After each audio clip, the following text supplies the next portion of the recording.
نتكلم عن حق محمود ولازم نطالب بحق محمود.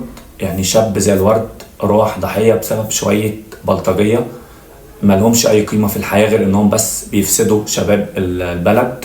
ما لهمش أي قيمة في الحياة غير إن هو بس بياخد فلوس مقابل إن هو بس بيدمر حياة بني آدم.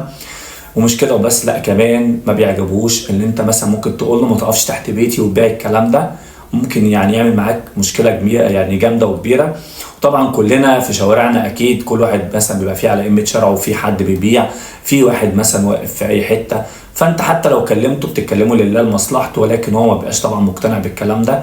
ولكن يعني بجد يعني الواحد يعني بيتكلم لانه عارف انه في يوم من الايام ممكن يكون يعني مكان شاب شبه ده او غيره. يعني لان معلش طول ما انت ماشي في حياتك وهتقابل حاجه غلط في حياتك وما تتكلمش، فده في حد ذاته انت كده جبان.